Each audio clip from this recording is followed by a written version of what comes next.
year, when in August, after the uprisings that overthrew Sheikh Hasina, whose party, the Awami League, had been in power for 20 of the previous 30 years, he's taken on the role of chief advisor to the interim government of Bangladesh. That's a role that some of the protesters asked him to take on, which he's accepted. And many things have landed on your desk as a result. Many controversies about the next elections, which we will talk about when those are going to come, about the terms of those elections, many controversies about the media in Bangladesh, and of course you have the IMF to deal with. Now, the privilege of many leaders and difficult economic circumstances for Bangladesh, including with the new world of tariffs that we are in many ways. So we're going to talk about all these things. Let me just say, for the avoidance of doubt, we are not under the Chatham House rule. This is being live streamed. It is very much on the record. So with that, Professor Yunus, very warm welcome. And you said that you were going to just make a few opening remarks about, indeed, what is on your mind, if not on your desk. Well, thank you for inviting me. That's what I wanted to say. I have come to London with many incarnations. I was remembering my first incarnation as a Boy Scout way back in 1955, just returning from 8th World Jamboree held in Canada. So I was interviewed by BBC about my experience in Bangla program. So I earned 2 guinea for that, so I still remember. It's a tremendous source of enjoyment that I earned 2 guinea in London. Since then, I've been here for many reasons. So one of them, as you mentioned, microcredit is issue. And then on youth movement, on social business, on creating a new world of 3 zeros, zero net carbon emission, zero wealth concentration, zero unemployment, and kind of pushing the idea every time that we have become part of a wrong civilization. We created a wrong civilization and just self-destructive civilization.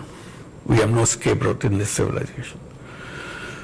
We can, if you want to save ourselves as a human race, only way left to us is to create a new civilization, abandoning the present civilization. A civilization which will be characterized by 3 zeros. Zero net carbon emission, zero wealth concentration, zero unemployment. That's what I was doing and enjoying it, finding many people who would like to listen, argue, and get involved. It's an action thing. It's not just academic discussions and leave it at that. So I was very happy with that. But then new incarnation comes. I have to head a government. Absolutely unheard of. I never thought about it. And I got into it. So today I came in that incarnation. But I'll be free to, I guess I'll free to talk about other things too. Thank you. I'll stop here. Thank you. Thank you. So I think you are meeting the King Charles on your, if you like, previous incarnation to do with the environment and microfinance, and you've met elements of the British government to do with your current role, which, as I said, we're going to start with, even though it is less, it brings us to the nitty-gritty of running a country, and we can go back to perhaps to some of the other themes and questions. But let me start with this question of the elections, which is controversial. You've said now a few days ago, okay, the next democratic elections are going to be in early April, but there's still a lot of controversy. The army and some politicians would like them by the end of this year. I believe you've banned the Awami League, the party of Sheikh Hasina, from contesting those elections, but it's one of the big parties. So already a big chorus of people saying these elections are not going to be free and fair. What do you say to that? Well, I keep saying that we will have the most beautiful election we ever had in our history. And the time is right. People are ready.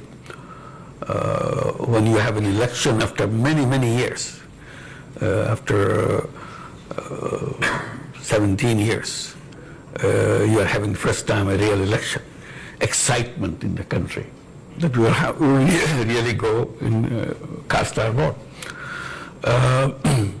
In this meantime, it is 17 years. Imagine all the young people who are coming to that voting age. They are piling up. They never had the opportunity to cast their first vote yet. So excitement of these young people that I will decide who do I vote for. These boys, girls who waited and waited and waited. Their voice never counted like many other, the rest of the nation.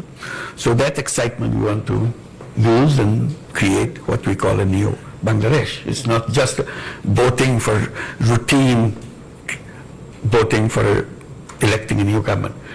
It's voting to create a new Bangladesh. What is this all about? That's the promise we made as we were given the responsibility to make sure that the ideals, of the dreams of all the young people who gave their blood just the other day before we took the responsibility. We honored their wishes, we honored their dream. We want to say goodbye to the old Bangladesh and create a new Bangladesh. So we defined the new Bangladesh by three things. One is reform. We don't want to go back to the institutions who created this. So we want to reform all the institutions we have in the country. So we created commissions for each institutions to study and give us recommendations, what the fundamental changes in all those things. So we have a series of those commissions. They have submitted their reports, lots of recommendations, very, very drastic changes in the institutions that we have, elections, parliaments, constitutions, civil service, everything. So those recommendations. So we're looking at those recommendations, but our job is to build the consensus with all the parties. So we created a last commission, Consensus Building Commission. Have you heard about something like that? Consensus Building Commission? We have them. So their responsibility is to go through all the political parties, sit down together, find out which are the recommendations they will accept, and see in which recommendation all parties accept. That's a tough job for Bangladeshi politicians to agree on something all parties agree. You know, I must say it would be tough for many politicians to agree on that because, and that's not a joke about politicians, because they might say, look, that's taking away the democratic element. Why don't you trust the voters? Trust the voters to vote for any of these parties and rely on them to use their judgment to pick the best ideas, rather than a commission appointed by you and your colleagues picking which ideas you like. I wish we could do that if everybody understood what is a bicameral legislations, what the proportional voting is all about, all the complicated things you tell them, oh, forget it, how much money you give me, I vote for you. To make it very simple. So you pay me some money, I vote for you. That's all. All voting may translate into that. So we said we don't want to go to that path. Public, all the voters can watch this debate. This is all debate. It's on the newspaper every day. Happen.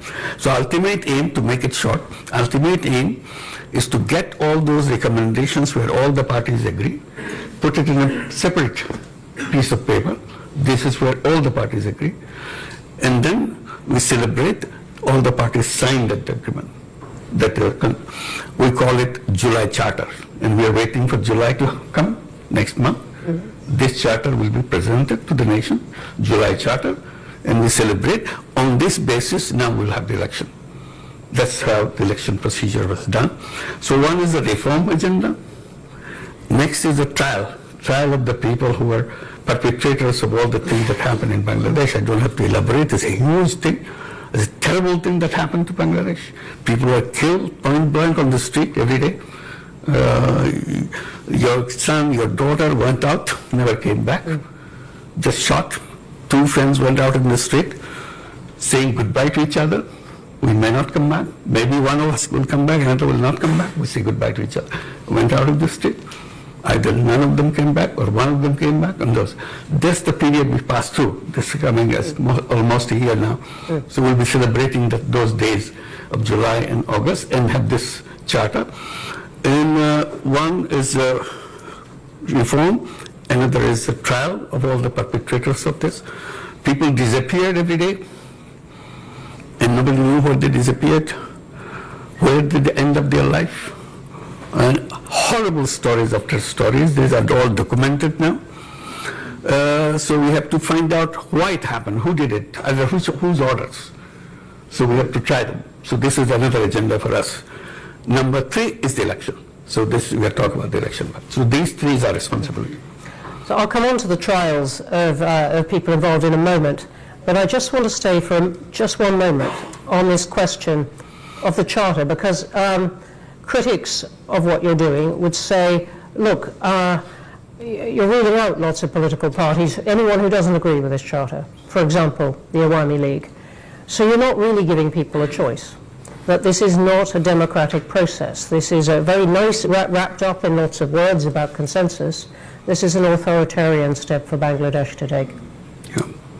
Well, there's a debate about that too. I mean, the debate is Awami League a political party? If they can kill young people on the street just like that, make people disappear just like that, steal money just like that, would you still call it a political party? So that's a debate. This is not a judgment. The issue came on the 5th of August. The former Prime Minister fled the country. So people were celebrating in the whole country that finally we are free. So we thought this ends on the 5th of August after departure of former Prime Minister. For us, chapter is closed. This part is over. Now it's a country without them. But those who fled, for them it didn't end. They continued the same thing. In absentia, doing it from another country, exciting people, they are fighting on the street. This is the 10th month now, none of that party has ever expressed just remorse. Sorry, our fault, somebody's ordered, somebody got killed, I'm not responsible for it. I feel terrible that I have to be part of that. None of them. So we are for them it continues. So for us it is ended. So we don't feel safe there on the street demonstrating, they're threatening the people who are already the leaders of this uprising. So safety of the country, safety of the politics of the country, the nation has decided that for the time being, the activities of Awami League will be suspended for the time being. That's all we have done. We have not banned Awami League, we have not done anything. Until the trial is over, that's all. The trial of those people? All the people who found guilty. So let me ask you then about that. Sheikh Hasina is obviously under the care of India, now in a secure house there, which she fled to. Will come on to relations with India as a result. But if I said to you, why not leave the question of the trial to the next elected government? What would you say? Why is this interim government going to deal with it? I didn't decide it. We are given this task by the people who invited us to take the responsibility, 3 tasks. And we accepted those 3 tasks. We are just going through that. Let me just ask you one other thing on this particular period. I'm looking over at some of the media, but there have been a lot of reports of a clampdown on media in Bangladesh over this period. What is your response to? This false is not true.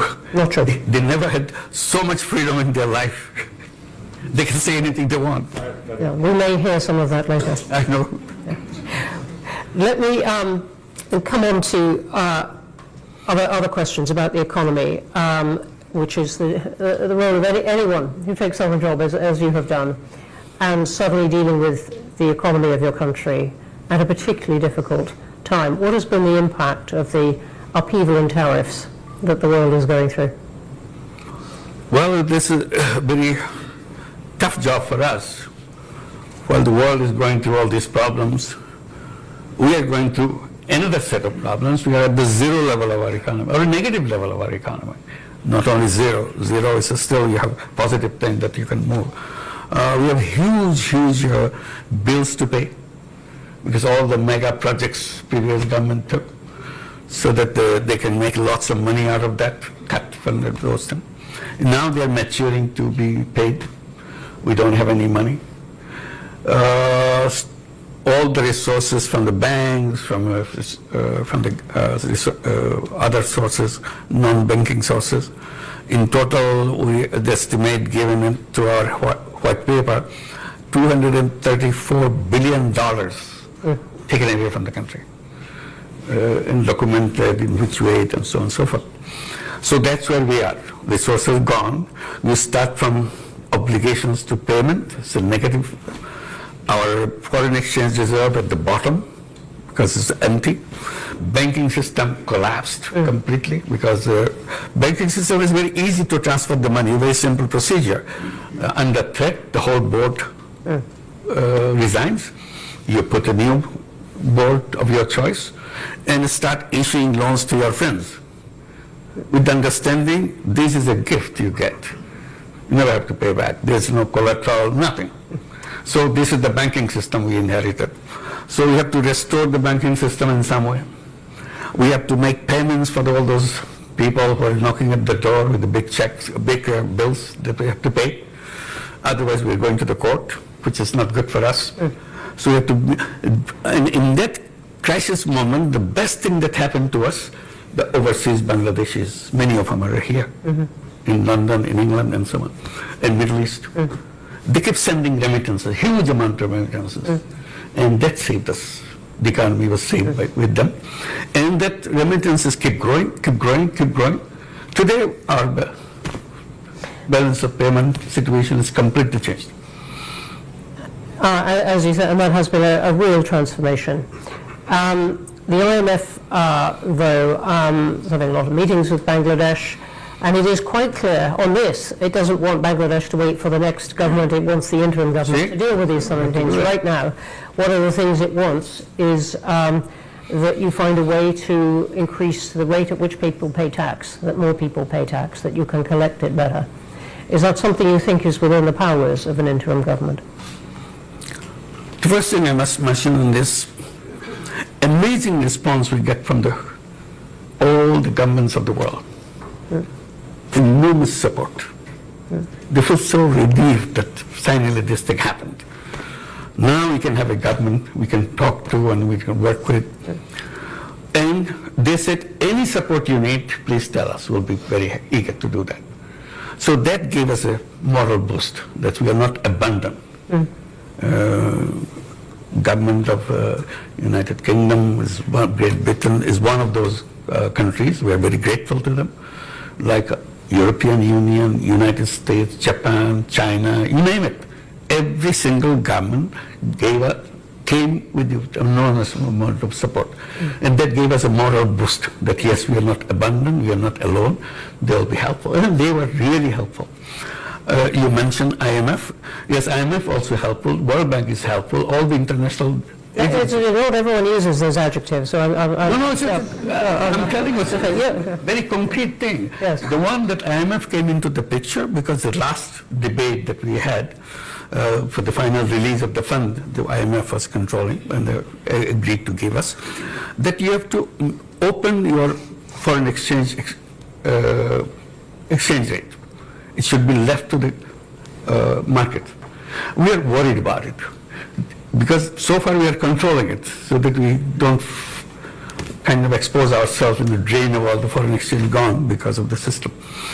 So opening this to the market is a real a big decision for us, which we debated, and the IMF said, no, nothing doing. Unless you do that, we are not releasing our funds. We tried to convince them and explain the danger of it and so on. They said, no, we understand. But we studied, I think you can handle it. So we started saying, are we able to handle this? Let's open it up. Finally say, if they see some positive thing, why aren't we seeing it? So I challenged them. They finally agreed that let's do that. And tell them again, kind of note, in case we get into difficulty, we'll revert. This is just to protect ourselves. IMF says, okay, go ahead.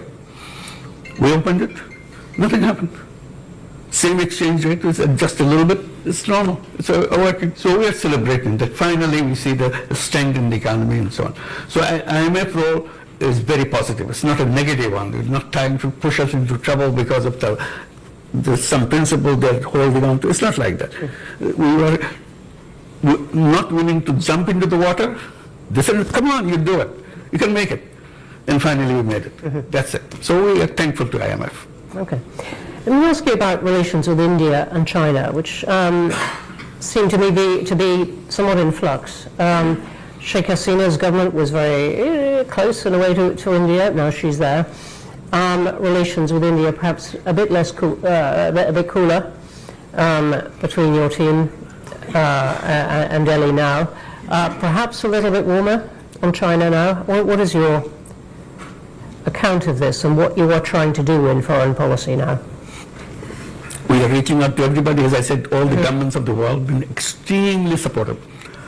So we are very thankful. We are trying to build up further relationship. We are asking for the help that never gave before. They were not existing before. So we said, let's do that. One of the things we are saying, corruption. Bangladesh is just deep into corruption. Everything is, system is corrupt, people are corrupt. So how to clean it up?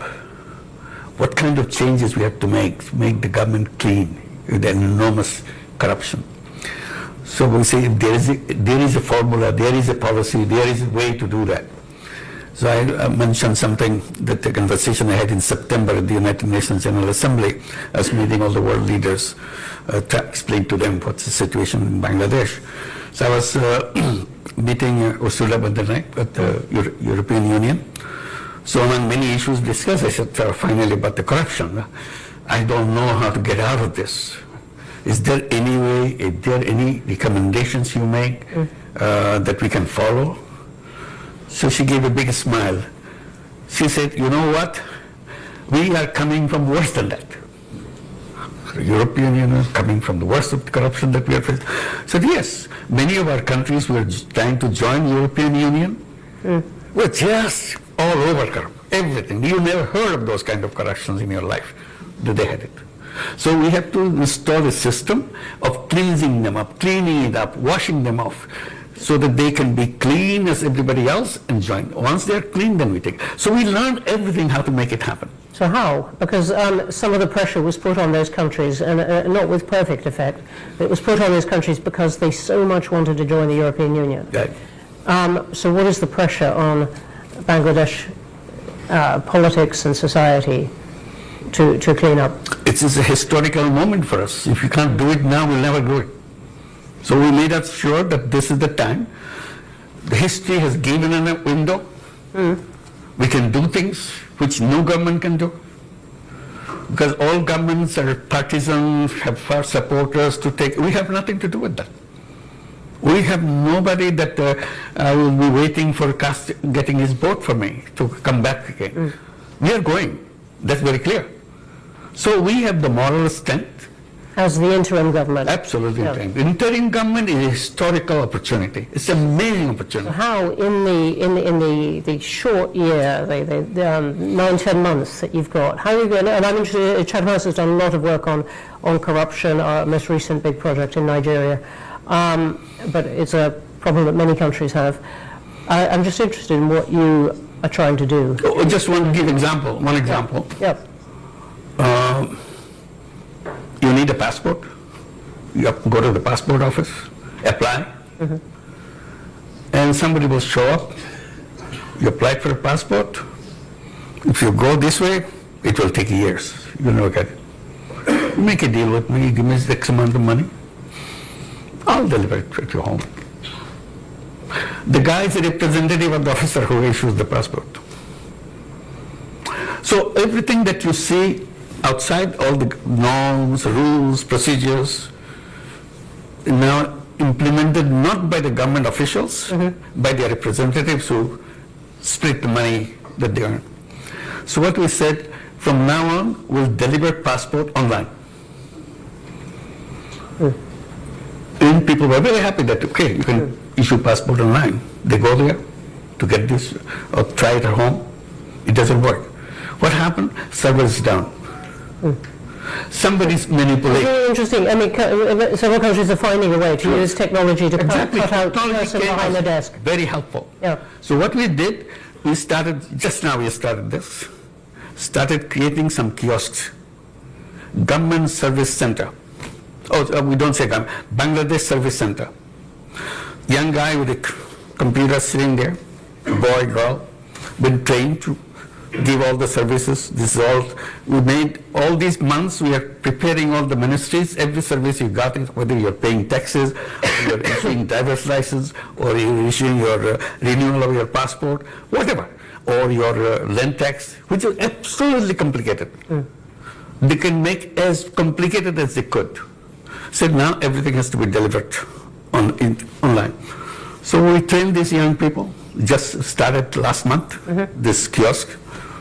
And you come, there's a price list. If your passport, so many days, this month. It's so many days, and we deliver home. Not all, we give you a message, you come and pick it up. That's it. So we have 3 centers now. Within next month, we'll expand to several more. Gradually add to several more. And we're challenging every ministry. How many services you are ready to provide online? They say we have 5, we have 10, we have 15. Okay, whatever you give it to them. Train them. If they're difficulty, we'll have a meeting together. Why you are having difficulty? Maybe technological will solve the problem. It's our job. I said, the task of the interim government, by the time they leave the government, all these services will be available to people, and all the ladies at home in the villages, women, housewives, they will be delivering these services. We'll train them, they will deliver it. They don't have to come to the city to do that. Wherever you are, you have the computer, you have everything. Or the phone, yeah. So this is the journey that we want to complete. All right. So thank you for that detail, which is very inspiring. I want to jump to a vision of something much more difficult, which is the Rohingya. Hundreds of thousands of them in the camps. What is going to happen? Well, that's a question I raised as we came to the responsibility. Rohingya is mentioned. Only time they mention who is paying for their food, who is paying for their education of the kids, that's about it. I said, then what? No question. Nobody's answering that question. There are international organizations helping this. I said, the question must be answered when they are going to go back. What is their future? That question was never discussed. I said, I want to discuss that. I want to raise that. So we went there, United Nations General Assembly. I had a special meeting of all the donor countries were helping the Rohingya issue. I raised this issue. Do you have a map, road map, when they want to go back? Oh, no, we have not done that. I said, please do that. Because unless, even if it's a 10 years, 20 years now, have a date. And we know 1 year less now, another year gone, and we go there. So we are working very hard to make sure that we can repatriate those people to go back. In the meantime, we have problems. U.S. government stopped all the money, USAID money. Absolutely. Suddenly disappeared. And what used to be $12 a month per person for food, suddenly that $12 disappeared. Somebody said, okay, we can accommodate for 2 months for $6 a month. I said, okay, $6. Now I said $3 a month. What do you do with $3 a month for whole food for a family, for a person or something? So we're going through that process now. So organizing, again, going back to the world community, said, look, you asked us to host them, we are hosting them, but the responsibility of maintaining them, you took yourself. So please don't create Who are you talking to in that? Who do you really have in your sights that you would like help from? There's a whole group of countries who are with us, who was connected to the Rohingya thing. We have meetings with them. Is the UK one of those? Of course, it's a very important one, not only one of those. The UK is a very important supporter of the whole thing, even now, in this crisis period. So we urge to have a global meeting of the Rohingyas on these issues and related issues in September this year, and the United Nations have a separate UN General Assembly session on that. It's on the sideline of the General Assembly. Have that and discuss all these issues. This is one. In the meantime, political changes happening in Myanmar. Rakhine State is taken over by Arakan Army, which is all the hub of the Rohingya population. They have a new push of the Rohingyas pushing into Bangladesh. We started with 1.2 million Rohingyas. Now it's another 200,000 coming in from the other side because of the things are happening on the other side. So increase. And the most dangerous thing that I felt, and I started raising that, I said when they came, Rohingyas came to Bangladesh, they came with their kids. They didn't leave their kids. Some of the 2-month-old, some of the 2 years old, some of the 5 years old. I said 7 years are gone. The 5-year-old became 12-year-old, and so on. And each year there are 35,000 children are born. So they are growing up too. So we have a whole new young generation coming up. And they have no hope. They don't know who they are, what they are supposed to be doing. It's a prison that they live in, but they have the computer, they have the mobile phone, they see everything in the world. So they say, what is our future? I said, these will be very angry young people growing up. How their anger will be expressed, we don't know. Whichever way it will be expressed, it will be a big explosion, I can assure you right now.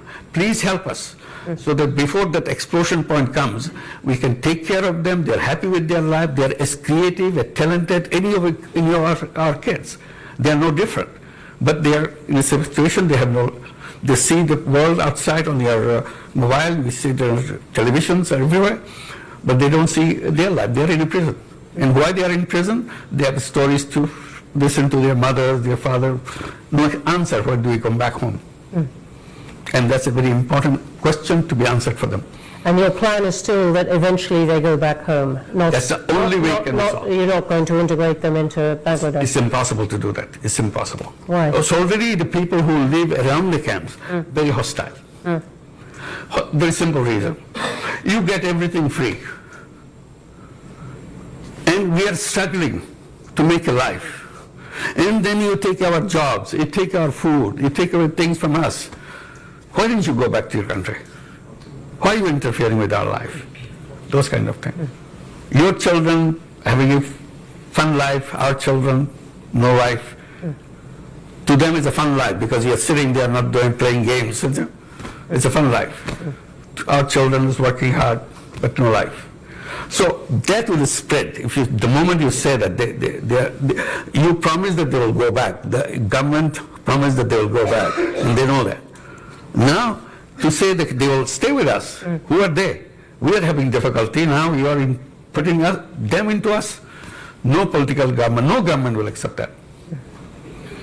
You've made the point very, very clearly. Let's go to questions. There are going to be a lot of them because there are a lot online, I can see already. Wow, a lot of them. Hands up everywhere. Can I take the first opportunity?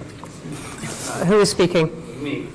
I'm going to go to the woman here in the front. Okay. And then we're going to go one at a time. I'm going to take a couple here. I will come to you.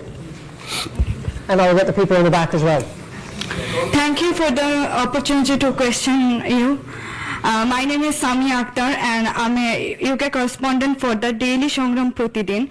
So I have a question for you about your reformation agenda. You have said that for the freedom country or Bangladesh, new Bangladesh, you have to change some key pointers. Those are related to your reformation, which is reform.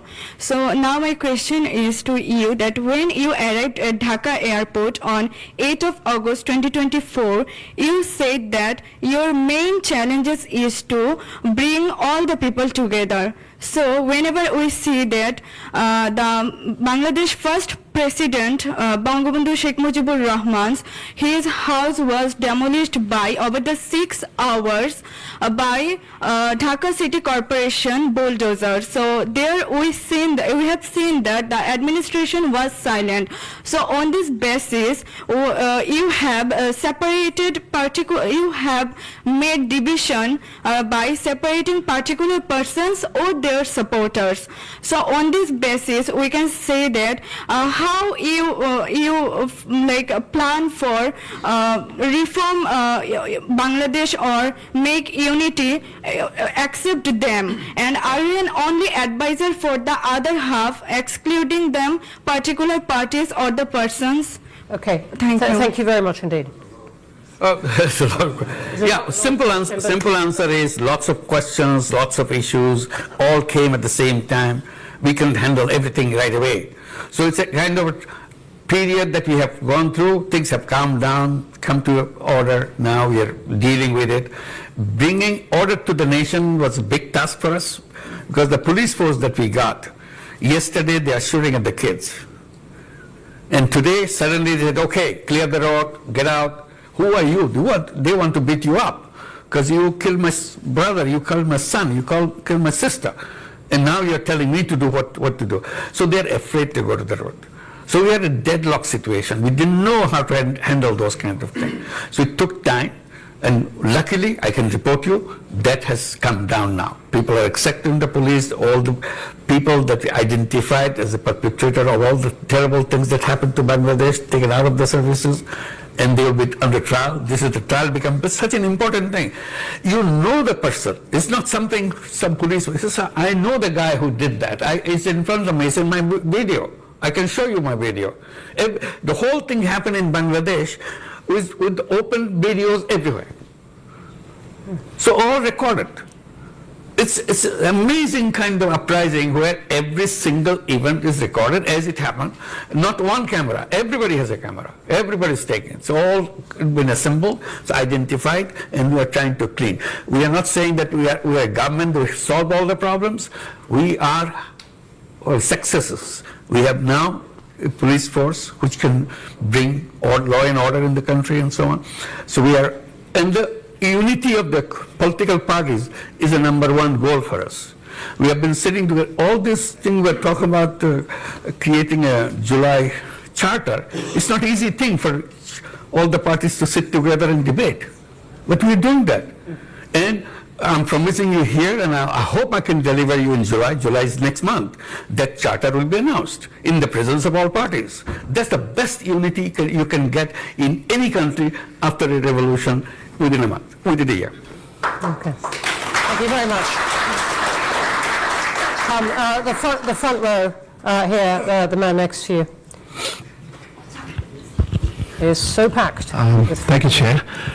I'd like to say who you are, please. My name is Bulbul Hassan. I work for Channel Television. I've got a very precise question.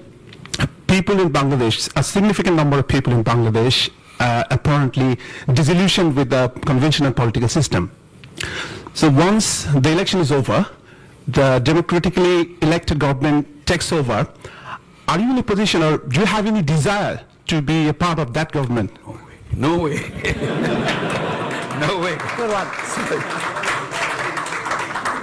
I think none of our cabinet members would like to do that, not only me. So our job is to make sure the transition is managed well and people are happy when we hand over power to the elected government. So we want to make sure election is right. That's a very critical factor for us.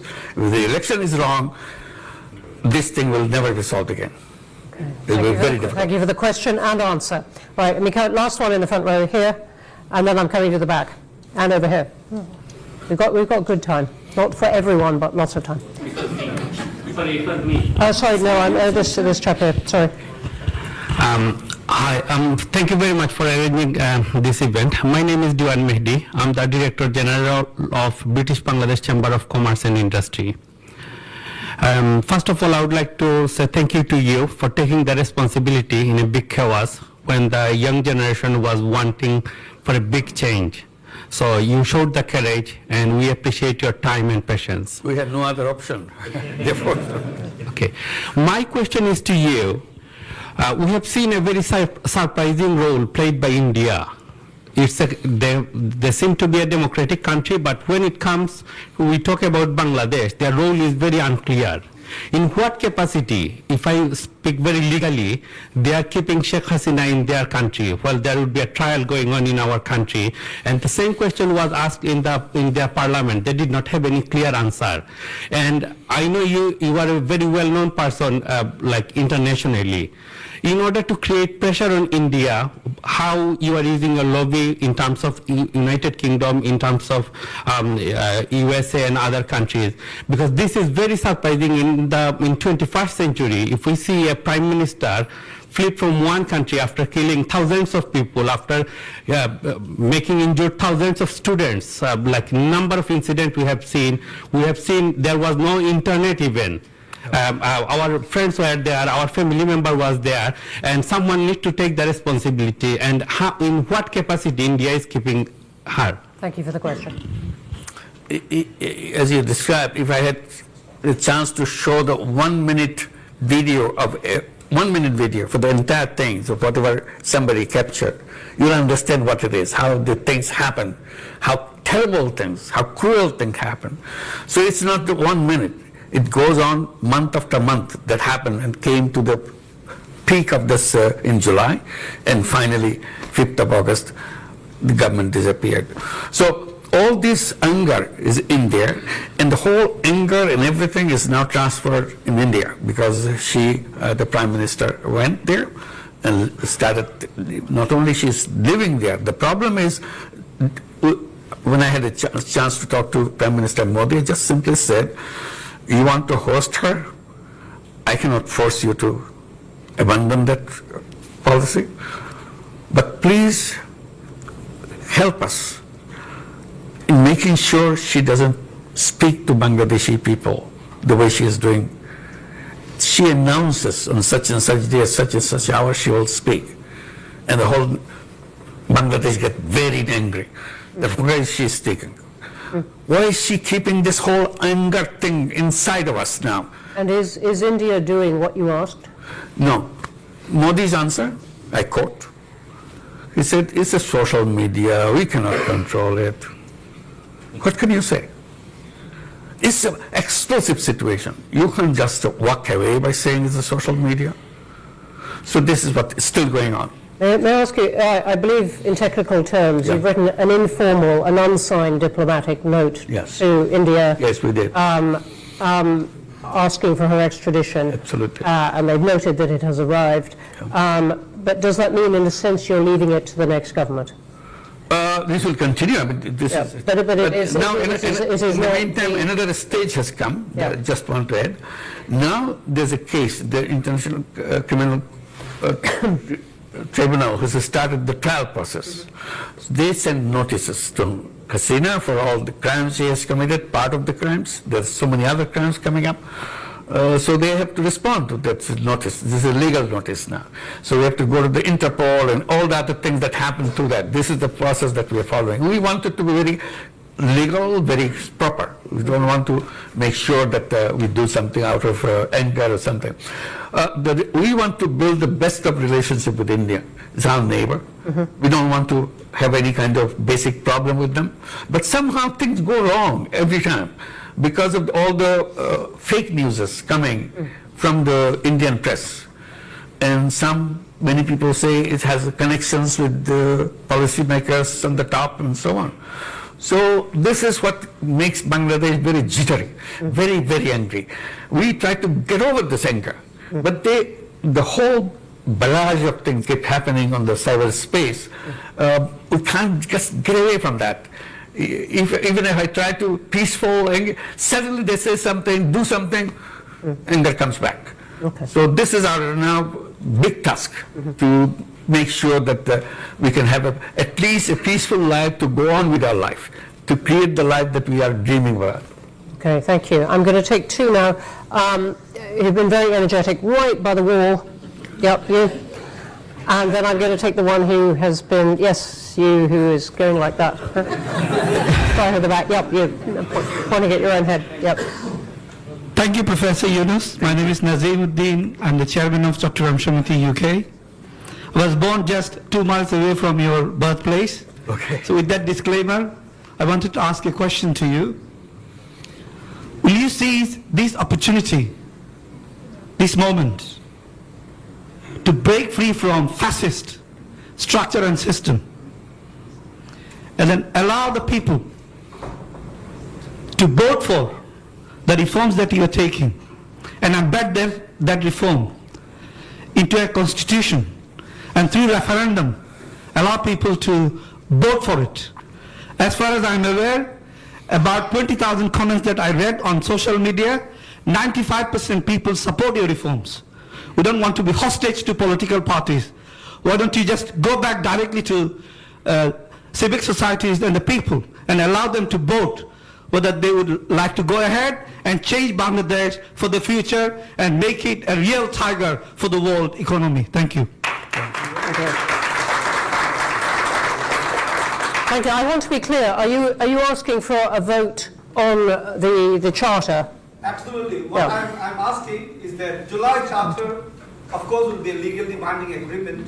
Yeah. But in order to sustain that reform, it needs to be structurally built in within Constitution. You'd like a vote on that? Yeah, we heard about that, about having a kind of referendum on the issues that we have.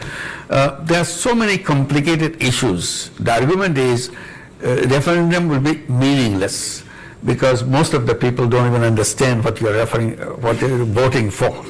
So people will laugh at it, that it doesn't make any sense. So it's the politicians representing the people, all parties. They are involved in all these political issues and all the national issues, and they're supposed to understand, they're supposed to debate. If they have agreed together, all parties, that's what we are focusing on, all parties, then it's more real than giving it to a referendum of all the package. It's a big package. So this is what the path we took. Referendums have lots of problems with them, many countries know, but you must be referring to something, they're smiling. but it would answer the point, the challenge to you, that this charter is in some way not democratic. We can come back to that. Let me come to you who stood up. You've been very energetic. Chief Advisor, welcome to London. Thank you. On behalf of British Bangladeshi community, I'm Councillor Saifuddin Khalid. I'm also a practicing barrister, British Bangladeshi practicing barrister in London. I have two questions for you. How confident are you? Could you possibly have just one? It's very quick two questions. I'm not going to make a statement. How confident are you that the political and democratic organs will be well equipped to hold a general election, a credible election with level playing field by April 2026? We'll try our best. And secondly, British Bangladeshi community would like to have a meeting with you. Do you have a plan to meet British Bangladeshi community who are eagerly waiting to meet and have view exchange with you? Thank you, Chief Advisor. Thank you. Thank you very much for inviting. I wish we could, but our program makes such a packed program. We are rushing from one to the other. Thank you so much, but definitely we'll try to keep in touch. Thank you. We can take this Very kind of you. as part of the meeting. I'm going to the woman in a white shirt there. Sorry, I can't quite see. Yes. Okay. Hello. Professor, my name is Dr. Zoe Mandage, and I'm very, very interested in Bangladesh and especially the young generation, the generation which stood up for justice. And this is a role model for all of us. My question is that with the new technology such as AI, what can be done? What is in your policies and support you're giving to that 10 million student who rose in terms of, having a hopeful future, getting a foot place in the market, in the global market for future and for jobs? And there are obviously countries around you that are running special AI programs. Is there anything that we can do to help and support the students especially? Thank you. Definitely. Thank you. Thank you for your offer. It's a very important offer. We want to be supportive of the young people as much as we can. And I try to bring to the notice of the world and notice of people in Bangladesh. Bangladesh is a very unique country. It's the 8th most populous country in the world. Don't forget that. It's a huge number of people in that country, 180 million people, in a very tiny space. The most important part of that is not about the density of the population, is about the age of the population. Half the population of that 180 million, 90 million people, is under the age of 26 and younger.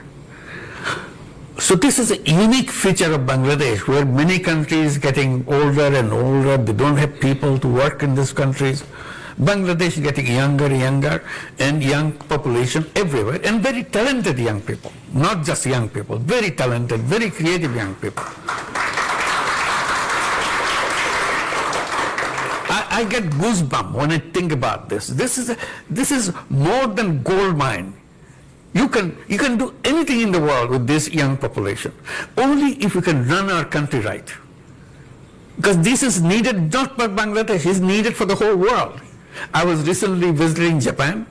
Amazing thing, request they're making. Please send your young people to Japan. We want to take as many as you can send. So we signed 2 agreements in this trip to send 100,000 young people to go and work in Japan. And I said, please keep these doors open so that we can continue to bring young people from Bangladesh, boys and girls, not just boys and girls, to come to Japan and do everything that you need to do, because you don't have any population to run your factory, run your businesses, run your buses. Their buses are stopped. They have no driver. Their taxis don't function. There's no driver. Your businesses shut down because there's no people who run the business. Their agriculture stopped, abandoned, because nobody's there. The machines are there, farmhouse is there, land is there, no people. I said, okay, we will be very happy to help you, to send our young people. They said, only thing you need to do, teach them how to speak Japanese. I said, we'll do that. We'll do that. Is it a So great we are a very lucky country, that's what it is. We're a very lucky country to be so resourceful with human beings. Great. No, can I, I'm sorry, I'm going to come here to the front row. There's a storm of people with things to say. Thank you. Give me a chance. Assalamu alaikum, Dr. Yunus. First time I met with him in France when Agrabin Czech fair. Second time in 2099 when Bangladesh problem is arsenic. Yeah. This time Dr. Yunus held one meeting in Paris. This time I was there. Third time I met with him in Spain. Listen, this is a wonderful history, but please could you get to the question? Thank you. Today I am, thank you for everybody to arrange this meeting about in Bangladesh situation. But I want one question. Dr. Yunus, please held the election upcoming 2026 you declare in April. We want to see for the foreign Bangladeshi people also, we have to give a right for vote. This is my... That's right. Thank you. That's our promise. We'll do that. Thank you. Okay, thank you. Sorry, I'm going to take the woman in the second row here. Yep. Thank you. My name is Halima Begum. I represent Oxfam, but mostly I'm here representing my mother, who cannot be here today, and it's an honor to be in this space with you today, Chief Advisor. My question is... Please give my salam to her. Thank you very much. She will be so pleased. The question really I have is how much security can you offer to the protection of women's rights and gender? Because often when we see challenges around democracy, it's women who are then exposed. And as we know, the rollback of gender is quite a significant concern at the moment. Thank you. Thank you very much. There are not so many women We had in the this women audience here commissioner. today, so thank you for the question. Very bold recommendations. Women are outspoken. There are many members in our cabinet represent them, women cabinet members. So the status-wise, we are doing the best possible way. We are not perfect.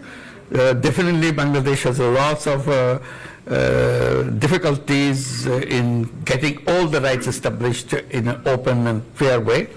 But government is committed to establish them. That's all we can assure you. Thank you. Thank you. One here in green on the aisle. So much. I'm Abdul Rahman. No, sorry. I'm so sorry. It was a very good beginning. Let me see if we can get you in. Let me see if we can get you in as well. Thank you very much. Thank you. It's working. It's on. Your Excellency, welcome to London. My name is Zamira Konopianova. I work for Chevron. So we're one of your largest investors. We've been partnering with your country for over 30 years. My question is, what actions your government is taking to attract foreign direct investments into Bangladesh and specifically into the energy sector? Thank you. We are very, very active on that. We have been holding summits of investors, and Chevron is a participant on that. We're inviting many other companies to come and invest. And we are promising them something very important, that you don't have to come and invest here just to sell your things to Bangladesh. Bangladesh is offering itself to be the production hub for the world, not just for Bangladesh. So we provide young people that are ready to work for you, and we provide all other facilities so that you can plug and play situation. You bring your factory, produce it, and sell it to the world. In return, also, we are promising that we will build our port facilities in a world-class way, so that you don't have any difficulty in bringing things to Bangladesh and sending out your products that you have produced here. So that's how we are bringing the investors, not only for Bangladesh, or we also keep reminding them, you have a big market right here, not just Bangladesh. You can produce to Bangladesh. We have all the communication things. We'll fix it up to deliver it to Nepal. Nepal is a country that cannot access to the ocean, so we will give you the access to the ocean. And you produce it, bring things to Nepal, to Bhutan, even the seven sisters in India, where also we open up, so that we all prosper together. This whole region is a potentially very attractive region for productions. So we are inviting all the companies to come and make use of all the facilities that we are creating. Thank you. Thank you. And I'm going to take a couple of questions from online. There are brilliant questions online, particularly about the election process. I think we've covered it as much as we can in the time, but thank you for the questions. Let me take a pair of questions which are on the Bangladeshi community in the UK. One from Animo Chowdhury saying, Your Excellency, Bangladeshis living in the UK are sometimes regarded as a disadvantaged community in comparison to others. What advice would you offer to help shape a more prosperous future for them? And then there's one from Katie Dominy saying, what would you like the British Bengali community to do to help Bangladesh? Absolutely. This is an opportunity of lifetime. That you are here, you are lucky that you have access to so many knowledge and success and services and resources. Please bring it to make changes happen in Bangladesh. This is the time for Bangladesh to change fundamentally, not just a touch and go kind of thing. It's fundamental changes Bangladesh is waiting. One of the things we're encouraging to build up apps so that you can tell us who's willing to do what kind of facilities, what kind of knowledge, what kind of ideas that you can share with us, so that you can come and help us to build the country that we are all trying to help transform itself in the quickest way possible. The potential is there. Simply connections with the people. You are here is a tremendous resource for us. Here in the USA, in Japan, in many other countries, the Bangladeshi community, very resourceful community, and we'll be very happy to have your support and your work. Thank you. On that note, we are going to have to stop.